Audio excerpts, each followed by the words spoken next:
My name is Lusty Bangor, and I am a candidate for governor for the great state of New Mexico.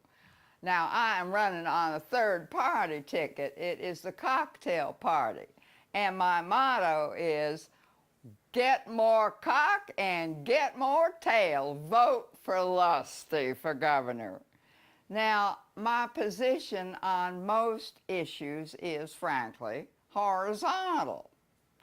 And my main qualification, I will tell you, is that I have a perfect pornographic memory. And this is how I intend to do things. The first thing I will do is try to put a stop to this stupid wall that the President of the United States wants to build down there along the southern border with Mexico.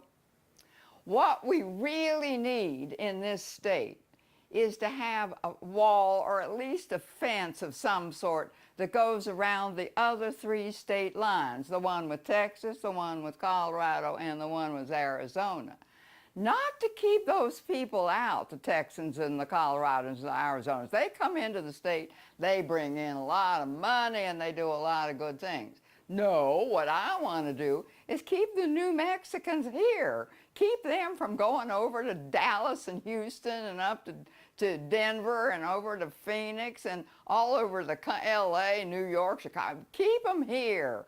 Now, just because they want to leave because they can make a decent living somewhere else, well, somehow or other we'll have to fix that. But first, let's just get those fences up, all right? Now, I think we need to make some reforms in the Department of Education.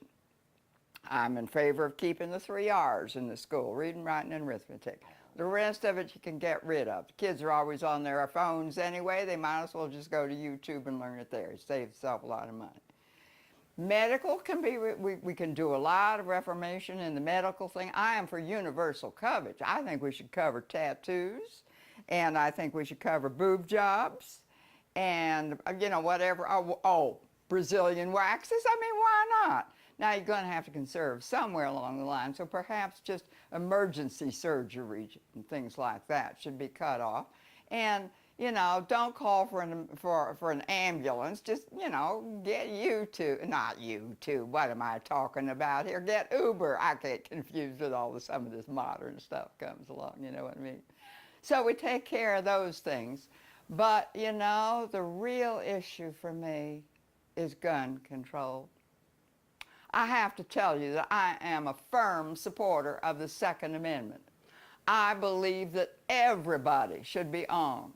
Every man, woman, and child. I don't care if you're batshit crazy or a felon or whatever you are, you ought to have a gun. Not only may have a gun, must have a gun. And that goes for the little ones too. Now, you know how when a little child wants to learn to play the violin or something, you don't get them a full-size one. You get them a quarter-size violin.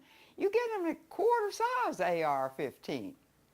You make sure that everybody has it, and you can take it anywhere. You can take it into a bar, you can take it into a school. Oh, schools are good. Churches, for weddings and funerals. I mean, you should always be able to have your gun with you.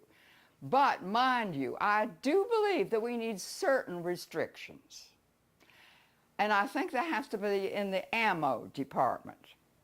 So I'm going to make sure that there is an embargo against the manufacture, sale, and possession of any kind of bullets or, all that different kind of ammos that you need for all those different kind of guns.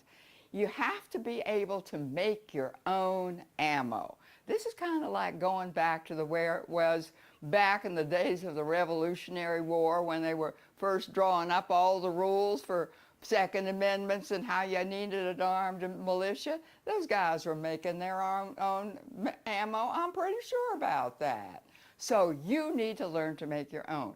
Now, what we need is a regular, steady source of materials for the ammo. And I began to think about it, and I came up with, I think it's a very bright idea. Everybody's got some. It is called excrement. We are going to use our excrement and have little gadgets that will form it into ammo that you can put into your guns. We are going to call them poop guns. Doesn't that make a great deal of sense? Think how that will change things. Bank robbers and drug dealers and angry spouses, and when we invade, the country decides to invade little shithole countries, as some people like to call them, we'll just use poop guns, and we won't have a lot of casualties. We will just have a great big shitstorm. And isn't that a good way to look at it? Now, those are the kinds of things you can look forward to when you vote for Lusty Bangor for governor in November. I'll thank you for your vote. Thank you very much.